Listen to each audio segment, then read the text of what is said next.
lucu.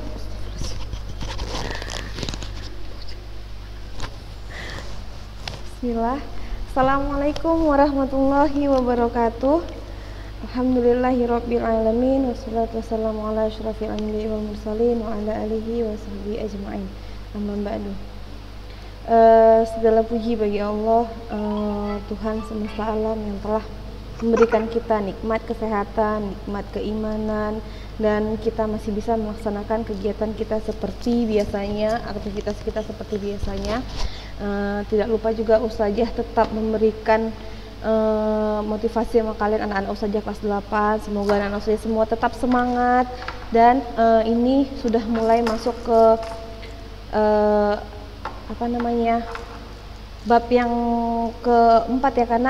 Nah, memang dari sini ke belakang kita akan terus belajar tentang biologi. Jadi anak-anak Ustazah semua tetap memperhatikan video dan menonton videonya dengan tertib. Jika ada hal-hal yang tidak kalian mengerti, boleh kalian tanyakan langsung kepada Ustazah secara japri ya Nak. Nah, untuk pertemuan kita kali ini kita masih membahas tentang struktur tumbuhan dan fungsi dari tumbuhan. Struktur dan fungsi dari tumbuhan. Nah, minggu lalu kita udah belajar tentang organ-organ pada tumbuhan, ya kan? Organ-organ pada tumbuhan. Mungkin di video kemarin mungkin ada sedikit kesalahan teknis, yaitu tidak tampilnya materi slide yang Ustazah sajikan, tidak tampil di video kalian. Mungkin kayak kemarin ada anak Ustazah si Ayla rajin, masya Allah, dia nanya sama Ustazah mana ana minta ininya ya Ustazah gitu. Dan kebetulan memang gambarnya tidak terlihat dengan jelas ya. Nah, sedikit Ustazah akan menampakkan atau menampilkan slide yang minggu lalu ya Nak. Yang pertama yaitu struktur dan fungsi tumbuhan. Yang pertama tentang akar, ya kan? Akar, ada sistem perakaran akar. Kemarin kalau dia monokotil dan dikotil dia berbeda ya bentuknya kan, seperti yang udah saya jelaskan. Ini adalah materi dari akar ya kan, monokotil dan dikotil. Akar itu dia ada akar tunggal, ada akar serabut. Dan fungsi dari akar selain menyimpan cadangan makanan, juga sebagai media untuk menyerap air ya, menyerap air yang dibutuhkan tumbuhan yang nanti akan diteruskan ke batang, ya kan? Kemudian fungsi dari akar juga menyerap oksigen untuk bernafas, untuk tumbuhan bernafas. Misalnya pada tumbuhan bakau, ya kan? Pada tumbuhan bakau akarnya itu berfungsi untuk menyerap oksigen. Kemudian kita juga udah belajar tentang batang. Batang ada 3. Ini ada batang berkayu, ada batang beruas, ada batang basah. Dan umumnya kalau dia tumbuhan yang monokotil dan dikotil juga berbeda ya kan, ininya karena bentuknya. Ada batang berkayu, ada batang basah gitu. Apa kemarin monokotil dikotil, masih ingat nggak Nak? Monokotil dikotil itu apa? Monokotil adalah tumbuhan berkeping 1, ya kan? Kemudian dikotil adalah tumbuhan berkeping 2. Kalau dikotil umumnya dia tumbuhannya batangnya berkayu. Batangnya berkayu. Kemudian ada batang basah, ini biasanya untuk dia monokotil. Ya, batang tumbuhan dikotil umumnya bercabang-cabang dan berkayu. Beberapa di antaranya memiliki batang yang basah, misalnya adalah bayam. Sedangkan tumbuhan monokotil umumnya tidak bercabang atau lurus ke atas. Selain itu ruas-ruasnya terlihat jelas nih ya. Nah, kemudian kita juga udah belajar tentang daun. Sebelumnya fungsi dari batang apa Nak? Batang berfungsi untuk alat transportasi, ya kan? Transportasi yaitu mengantarkan air dari akar menuju ke daun, kemudian juga mengantarkan makanan, ya kan, zat-zat makanan yang dihasilkan dari proses fotosintesis daun, kemudian disalurkan atau diantarkan dari batang menuju ke seluruh tubuh, dari daun menuju ke seluruh tubuh melalui batang, ya kan? Itu fungsi dari batang. Nah, kemudian batang juga berfungsi sebagai cadangan makanan. Contohnya pada tebu misalnya. Tebu kan menyimpan cadangan makanannya di batang, atau ubi kayu, ya kan? Misalnya dia juga menyimpan cadangan makanannya di batang. Kemudian kita masuk ke daun. Daun ini adalah pertulangan daun, ada menjari, ada melengkung, ada sejajar, ada menyirip, ya kan? Kemudian daun ini berfungsi sebagai tempat pembuatan makanan atau terjadinya proses fotosintesis di daun. Nah, di daun itu ada namanya zat hijau daun yang kita sebut dengan klorofil. Nah, klorofil, ya kan? Itu di mana? Di daun. Kemudian daun adalah tempat proses terjadinya fotosintesis. Apa saja sih zat yang dibutuhkan dalam proses fotosintesis? Selain klorofil, ada karbon dioksida, ada air, kemudian ada cahaya matahari, ya kan? Panas matahari. Nah, ini digunakan untuk proses fotosintesis. Pertulangan daun menjari, menyirip, dan melengkung terdapat pada tumbuhan dikotil. Sedangkan pertulangan daun yang sejajar terdapat pada tumbuhan monokotil. Kemudian bunga juga ada namanya bunga lengkap, ada bunga tidak lengkap. Kalau bunga lengkap adalah bunga yang dia lengkap memiliki seluruh bagian dari steril dan fertilnya. Sedangkan bunga tidak lengkap itu adalah bunga yang tidak memiliki salah satu bagian dari bunga, ya kan? Tidak memiliki salah satu bagian dari bunga. Bagian-bagian dari bunga apa aja, Nak? Masih ingat bagian dari bunga?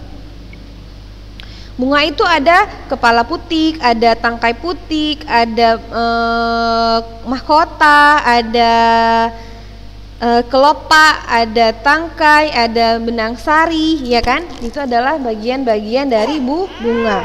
Nah, sedangkan ada juga bunga yang disebut dengan bunga sempurna dan bunga tidak sempurna. Kalau bunga sempurna itu adalah bunga yang dia alat reproduksinya itu dia lengkap, maksudnya ada dua-duanya, ya kan? Ada benang sari, ada putik dalam satu bunga. Sedangkan kalau dia bunga tidak sempurna, dia hanya memiliki salah satu bagian dari alat reproduksi tersebut. Misalnya hanya memiliki benang sari saja, atau hanya memiliki benang sari, atau memiliki putik saja, gitu ya kan? Nah, itu disebut dengan bunga tidak sempurna. Kemudian ada buah dan biji. Ini adalah buah dan biji. Nah, sekarang kita akan masuk ke struktur dan fungsi jaringan penyusun tumbuhan.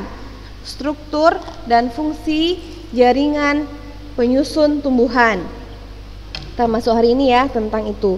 Nah, bagi anak-anak usaha yang sudah punya buku elektroniknya, bisa kalian buka halaman 119 misalnya, tapi bagi yang tidak punya tidak apa-apa, dengarkan kemudian dicatat ya, Nak. Nah, pada bagian sebelumnya kita udah belajar tentang organ tumbuhan. Nah, organ tumbuhan itu tersusun dari berbagai jaringan. Apa itu jaringan? Jaringan udah pernah kita pelajari waktu di kelas 7 semester 2. Kalau nggak salah kita udah belajar tentang jaringan. Apa itu jaringan? Jaringan adalah sekumpulan sel yang memiliki struktur yang sama, yang membentuk suatu kesatuan untuk memberikan fungsi tertentu. Ya, jadi dia kumpulan dari beberapa sel yang dia punya struktur dan fungsi yang sama, yang akhirnya akan memberikan suatu kesatuan dan memberikan fungsi tertentu. Nah, sel-sel pada tumbuhan yang memiliki struktur yang sama akan terintegrasi menjadi suatu jaringan dan memberikan fungsi tertentu pada tubuh tumbuhan. Nah, berdasarkan aktivitas pembelahan sel penyusun jaringan selama masa pertumbuhan dan perkembangan, jaringan tumbuhan dapat dikelompokkan menjadi jaringan meristem dan jaringan meristem dan jaringan permanen, ya, jaringan meristem dan jaringan permanen. Kalau jaringan meristem sering disebut dengan jaringan embrional. Kenapa disebut dengan jaringan embrional? Karena pada jaringan ini sel-selnya aktif membelah diri secara mitosis. Apa itu pembelahan diri secara mitosis? Nah, bisa kamu searching di Google ya, pembelahan diri secara mitosis. Nanti ada tuh ya, pembelahan sel tubuh itu namanya. Kalau mitosis itu adalah pembelahan sel tubuh pada bagian organ dari makhluk hidup. Nah, jaringan meristem, ya kan? Jaringan meristem ini dia sebenarnya dapat dikelompokkan menjadi dua. Ada namanya meristem primer, ada namanya meristem sekunder. Kalau dia meristem primer itu adalah jaringan yang pada tumbuhan itu sel-selnya aktif membelah. Meristem primer ini pada umumnya terdapat pada ujung batang dan ujung akar. Oleh karena itu meristem primer menyebabkan pertumbuhan primer pada tumbuhan. Dia pertumbuhannya itu dia seperti perpanjangan akar dan batang. Nah, ini disebut dengan meristem primer. Sedangkan meristem sekunder adalah sel-sel dewasa yang berubah sifatnya menjadi meristematik kembali atau aktif. Dia setelah dewasa dia aktif membelah kembali. Nah, contohnya adalah kambium pembuluh atau disebut dengan kambium vaskuler. Nah, kambium vaskuler ini merupakan lapisan sel yang aktif membelah dan terletak di antara pembuluh angkut xilem dan floem. Itu terdapat di dalam batang ya. Kan xilem dan floem ada di batang. Nah, kalau dia kambium ini dia umumnya terdapat pada tumbuhan dikotil, sedangkan pada tumbuhan monokotil dia tidak memiliki kambium vaskuler. Jadi yang hanya memiliki kambium itu adalah tumbuhan dikotil. Apa itu kambium? Kambium itu kalau kamu pernah belajar di SD ya nak, kambium itu adalah yang membuat batang itu dia menjadi keras gitu ya kan. Nah, itu disebut dengan vaskuler. Nah, jaringan meristem ini dia mampu membelah diri secara terus-menerus untuk menambah jumlah sel-sel pada tumbuhan. Makanya disebut dia dengan pembelahan sel secara mitosis karena yang dibelah adalah sel tubuhnya. Kemudian sel-sel dindingnya berdinding tipis, berbentuk bulat, lonjong atau poligonal dan relatif kaya akan protoplasma. Ya, kemudian kita masuk ke sebentar ya, Van.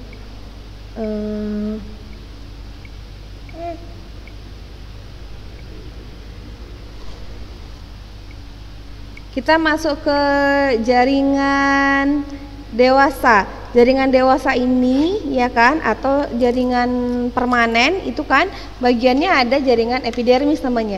Kalau jaringan epidermis ini dia terdiri atas lapis sel hidup yang berbentuk persegi panjang, tersusun rapat tanpa ruang antar sel dan tidak berklorofil. Dia biasanya ada di permukaan tubuh dari tumbuhan. Kemudian berfungsi untuk menutupi dan melindungi jaringan yang ada di bawahnya. Jadi epidermis ini dia bagian luarnya gitu ya nak. Kemudian ada jaringan parenkim. Nah, jaringan parenkim ini dia sel-selnya berukuran besar dan tipis, terdiri atas sel-sel hidup yang umumnya berbentuk segi enam dan memiliki banyak vakuola dan memiliki ruang antar sel yang banyak sehingga susunannya kurang rapat. Sedangkan jaringan penyokong atau kolenkim dan parenkim, ya kan, ini kalau dia kolenkim ini adalah penguat pada organ-organ tumbuhan yang masih aktif mengadakan pertumbuhan dan perkembangan. Sedangkan sklerenkim adalah penguat pada organ tumbuhan yang tidak lagi mengadakan pertumbuhan dan perkembangan. Itu disebut dengan parenkim dan kolenkim atau disebut dengan jaringan penyokong. Ya, kalau jaringan pelindung itu si epidermis ini ya disebut dengan jaringan pelindung karena dia terdapat pada permukaan luar tumbuhan. Kemudian dia membutuhkan jaringan epidermis ini sangat dibutuhkan oleh tumbuhan karena dia melindungi bagian dalam dari tubuh tumbuhan tersebut.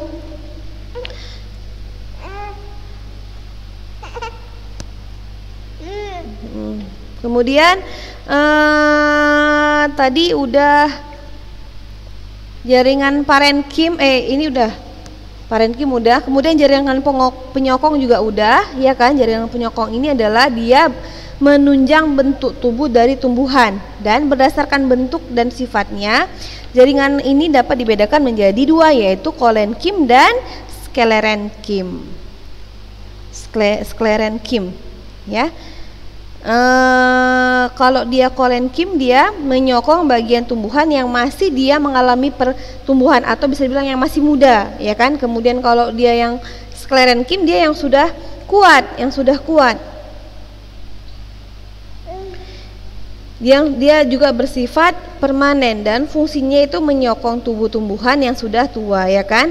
Nah, kemudian kita masuk ke jaringan pengangkut atau disebut dengan jaringan vaskular. Jaringan pengangkut atau jaringan vaskular. Kenapa dibilang jaringan pengangkut dia? Karena pada jaringan ini terdapat yang namanya xilem dan floem. Terdapat xilem dan floem. Apa itu xilem? Xilem itu adalah jaringan pengangkut yang berfungsi mengangkut air dan zat-zat mineral atau zat hara dari akar menuju ke daun, seperti yang sudah bilang tadi ya. Jadi di batang itu dia ada dua jaringan pengangkut. Yang pertama namanya xilem, yang kedua namanya floem. Kalau xilem dia mengangkut air dan zat mineral dari akar, dari bawah, ya kan, dari akar menuju ke daun. Ya, xilem itu dari bawah ke atas, ingat aja ya.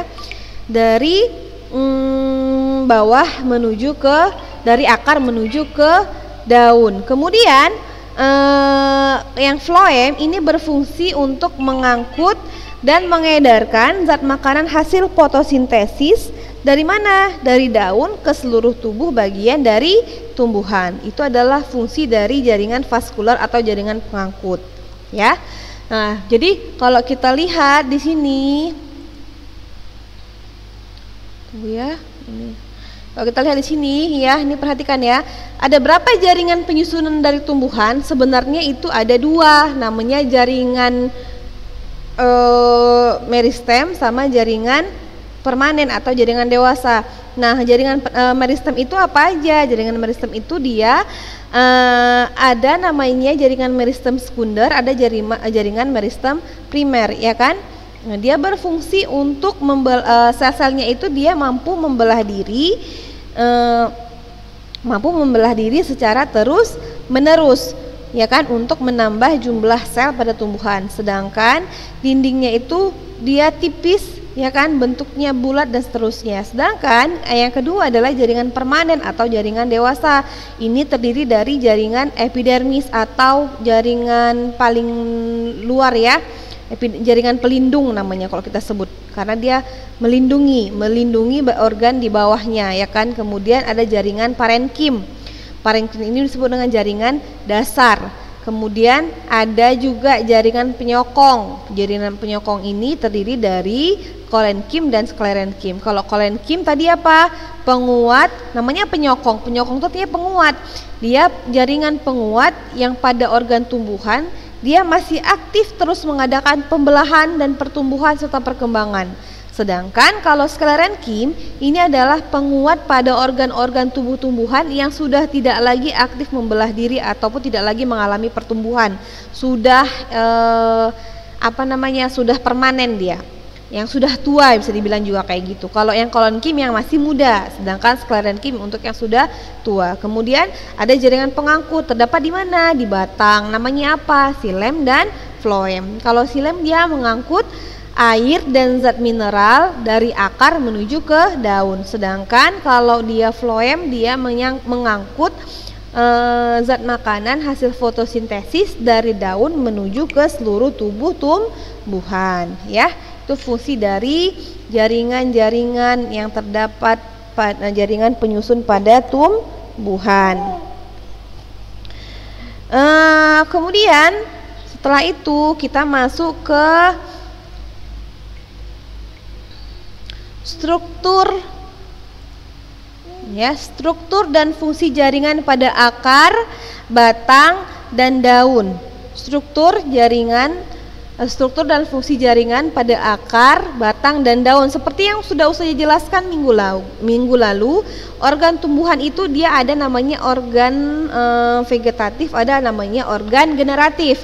Kalau dia yang generatif dia untuk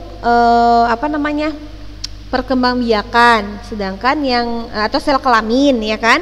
Kalau yang vegetatif dia yang untuk pertumbuhan dan perkembangan. Nah, struktur dan fungsi jaringan pada akar, batang dan daun. Akar, batang dan daun termasuk ke dalam organ yang apa nak? Generatif atau vegetatif nak? Masih ingat nggak? Akar, batang dan daun termasuk ke dalam organ yang iya benar, vegetatif ya kan, karena dia mengalami pertumbuhan dan perkembangan. Pertama kita lihat dulu pada akar misalnya. Kalau ada di buku, kamu bisa buka bukunya halaman 127. Masih ingatkah kamu fungsi akar? Akar ini berfungsi untuk menambatkan tumbuhan pada tanah, menyerap air dan mineral dalam tanah, dan pada beberapa tumbuhan dia berfungsi sebagai tempat menyimpan cadangan makanan. Nah, akar ini pada tumbuhan dikotil dan monokotil bentuknya berbeda. Akar pada tumbuhan monokotil dan dikotil bentuknya berbeda. Ini bentuk akar akar monokotil ya, akar monokotil dan dikotil. Yang atas dia dikotil, yang bawah dia monokotil. Dia ketika dipotong secara melintang. Ini penampang melintang akar. Ada pada tumbuhan monokotil dan ada pada tumbuhan dikotil. Bagian luarnya ini seperti yang kamu lihat, bagian luar ini disebut dengan epidermis ya. Epidermis tadi sudah bilang adalah bagian yang melindungi jaringan di bawahnya. Nah, bagian luar epidermis, yang bagian dalam namanya korteks, yang bagian ini namanya, yang tengah ini namanya endodermis, kemudian di tengahnya ini dalamnya ada floem, ada xilem, serta ada perisikkel. Nah, ini untuk yang dikotil, sedangkan pada monokotil dia bentuknya seperti ini. Bentuknya dia xilem dan floemnya itu dia menyebar di sekitar dari batang tersebut, ya kan. Bagian luar tetap dia epidermis, bagian dari dalam epidermis disebut dengan korteks.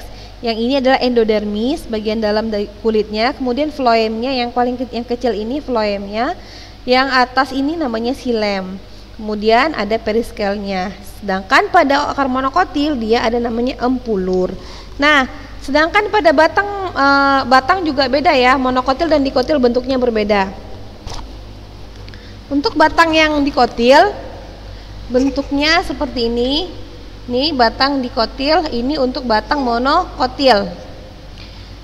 Nah, ingat ya, pada dikotil dia ada namanya kambium. Ini ada namanya kambium, sedangkan pada monokotil dia tidak punya kambium. Dikotil punya kambium, monokotil tidak punya kambium. Kemudian ini pada daun. Ini adalah struktur dan fungsi jaringan yang terdapat pada daun. Yang atas namanya epidermis, ya kan? Nah, yang bawah ini namanya epidermis bawah. Nah, di dalamnya ada xilem, ada floem, dan ada stomata. Apa itu stomata? Stomata adalah mulut daun. Stomata adalah mulut daun yang dia berfungsi sebagai yang menyerap karbon dioksida, ya kan, menyerap karbon dioksida, serta juga karbon dioksida yang dihasilkan dari sisa-sisa pernafasan manusia misalnya, ya kan. Nah, ini ya bentuknya ya. Nah, kalau diingat ya, kalau di batang pada monokotil dia terdapat kambium, kalau dia pada pada dikotil dia terdapat kambium, pada monokotil tidak terdapat kambium. Selanjutnya teknologi yang terinspirasi dari struktur tumbuhan. Yang pertama adalah teknik pemasangan batu bata. Nah, kamu sering lihat kan orang kalau bangun rumah, penyusunan batu batanya seperti ini, ya kan, seperti gambar A. Ini adalah susunan batu bata. Sedangkan epidermis, jaringan epidermis pada tumbuhan, apa tadi epidermis itu jaringan paling luar ya, jaringan pelindung, dia bentuknya seperti ini. Bentuknya seperti ini. Kalau diperhatikan, ya kan? Mirip kan susunan bata ini seperti ini. Nah, ya jaringan epidermis ini dia memiliki bentuk seperti balok, tersusun rapat dan tidak memiliki ruang antar sel. Nah, sehingga keadaan inilah menginspirasi atau mengilhami teknik pemasangan batu bata. Jadi berdasarkan dari struktur tumbuhan ini, ya, berdasarkan dari struktur tumbuhan ini, akhirnya manusia terinspirasi untuk membuat bangunan yang dia seperti ini bentuknya. Kenapa? Karena dia bentuknya itu dia rapat, tersusun rapat dan tidak memiliki ruangan antar sel. Kemudian teknik fondasi cakar ayam ini dia kalau akar. Nah, coba kamu lihat ini yang gambar A ini adalah pohon niur. Ini kan tumbuhan ya. Nah, kalau kamu lihat akarnya itu kan dia seperti cakar ayam yang dia masuk ke dalam tanah gitu ya kan. Nah, pohon niur ini dia memiliki akar serabut yang mampu menopang tanaman tersebut meskipun struktur tanahnya tidak stabil. Kalau di pantai ini kan dia nggak stabil struktur dari tanahnya karena, nah dia memiliki akar yang serabut yang dia berfungsi untuk menopang tanaman walaupun dia tanahnya tidak stabil, ya kan? Tapi dia bisa kuat menopang tumbuhan tersebut. Nah, teknik ini akhirnya diadopsi oleh para apa namanya, bisa dibilang insinyur atau desainer atau apalagi itulah ya kan, yang dia bergerak di bidang pembangunan ya kan, dia dalam pemasangan fondasi pada rumah atau dalam fondasi pada bangunan. Fondasi pada bangunan itu dia berserabut dia pipa beton yang menyangga gedung-gedung besar. Nah, ini proses buat terinspirasi dari tumbuhan ini, akar dari pohon niur. Kemudian teknik panel listrik tenaga surya atau sering disebut dengan panel surya. Panel surya atau solar cell, sering juga kita sebut dengan solar cell. Pernah nggak lihat alat yang seperti ini? Nih. Ini alat panel surya ini dia merupakan alat yang dapat mengubah sinar matahari menjadi energi listrik. Ya, dia merubah sinar matahari menjadi energi listrik. Nah, ketika cahaya matahari menabrak permukaan panel surya, akhirnya menyebabkan elektron pada panel surya tersebut. Apa itu elektron? Elektron adalah partikel penyusun atom yang bermuatan negatif, yang pada panel surya itu bergerak melalui suatu konduktor dan menjadi arus listrik. Nah, biasanya rumah-rumah besar gitu, biasanya rumah-rumah yang udah besar-besar gitu ada dia teknik panel surya ini, alat panel surya ini. Ini terinspirasi dari mana? Ini terinspirasi dari daun. Prinsip daun yang memanfaatkan energi matahari untuk menghasilkan energi kimia, ya. Panel surya terinspirasi dari daun. Kemudian ada teknik pembuatan air mancur dan sumur bor. Pembuatan air mancur dan sumur bor terinspirasi dari konsep kapilaritas pada jaringan silem. Jaringan silem tadi kan dia mengangkut air dari akar menuju ke daun. Nah, ini pada daun ada namanya daya kapilaritas yang memungkinkan akar dan batang daun menyerap air naik melawan gaya gravitasi bumi. Ya kan? Ini kan dari bawah menuju ke atas melawan gravitasi bumi. Nah, pembuatan air mancur ini terinspirasi dari jaringan silem yang dia punya daya kapilaritas, yaitu memungkinkan akar dan batang pada tumbuhan menyerap air naik melawan gaya gravitasi bumi. Akar kan di bawah, sedangkan daun di atas ya karena air dari bawah ke atas ini disebut dengan daya kapilaritas ya, yang dia memungkinkan akar dan batang daun menyerap air melawan gaya gravitasi bumi. Selanjutnya ada teknik sensor cahaya. Sering nggak kamu lihat ini? Di jalan-jalan itu nampak ini kan, coba kamu perhatikan sesekali kalau kamu lagi berada di jalan raya misalnya kan, sering kita lihat ada seperti ini. Ini namanya adalah sensor, adalah lampu jalan yang memiliki sensor cahaya. Teknik sensor cahaya ini merupakan teknik yang digunakan pada lampu penerangan jalan yang dilengkapi dengan fotoresistor atau LDR atau light dependent resistor dan skalar pengatur on off otomatis. Jadi dia nggak ada pakai tombol skalar on atau off gitu, nggak ada ya, sama sekali nggak ada. Kenapa? Karena dia udah otomatis. Nah, ini terinspirasi dari mana? Terinspirasi dari tumbuhan kaktus. Tumbuhan kaktus itu memiliki stomata yang dapat membuka pada malam hari dan menutup pada siang hari untuk mengurangi penguapan air. Nih, kalau kamu lihat ini stomata pada kaktus ya. Nah, pada malam hari stomata ini akan membuka, sedangkan pada siang hari stomata ini akan menutup. Kenapa? Karena kaktus adalah tumbuhan yang dia dia butuh air, tapi nggak harus selalu disiram karena dia bisa menyimpan cadangan makanannya sendiri kan.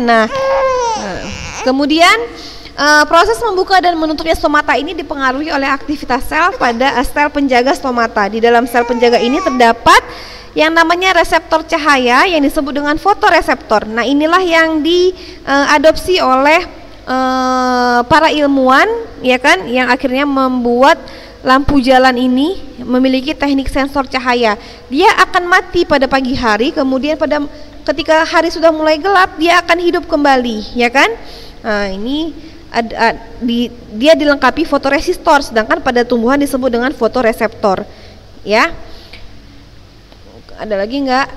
Ada teknik lapisan pelindung dan pengilap. Dengan meniru lapisan permukaan daun tanaman seroja, sebuah perusahaan asal Jerman mampu membuat teknologi lotusan untuk melindungi permukaan gedung pencakar langit. Gedung pencakar langit yang dilapisi lotusan mampu membersihkan permukaannya sendiri dengan tetesan air hujan, seperti halnya tanaman seroja. Tanaman seroja itu dia punya kemampuan, maksudnya bagian luarnya itu, ya kan, terus dia cantik atau bersih gitu kan. Nah, ini diadopsi oleh seseorang, ya, atau sebuah perusahaan Jerman, ya kan. Dia membuat teknologi ini supaya orang nggak capek membersihkan bagian luarnya, karena kan gedung pencakar langit kan payah untuk membersihkannya. Akhirnya dia membuat sebuah teknologi lotusan, ya kan, yaitu melapisi permukaan gedung pencakar langit. Jadi ketika hujan turun, ya kan, maka kaca-kacanya itu langsung bersih sendiri gitu, seperti halnya tanaman seroja. Kemudian teknik pemurnian air, mekanisme penyerapan pada aukoporin, akar tanaman eceng gondok, ini kan eceng gondok, menginspirasi ilmuwan untuk mengembangkan teknologi pemurnian air. Dengan teknologi ini, air yang kotor dapat disaring sehingga diperoleh air bersih yang aman untuk dikonsumsi.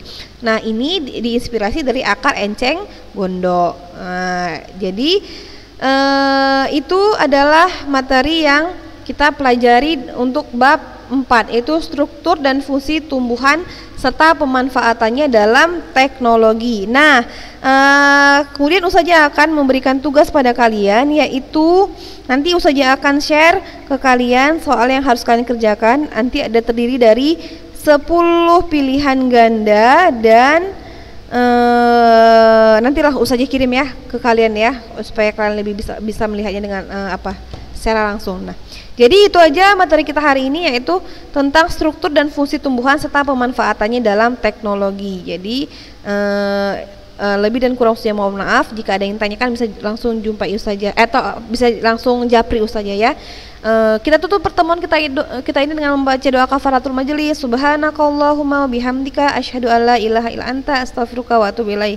Assalamualaikum warahmatullahi wabarakatuh.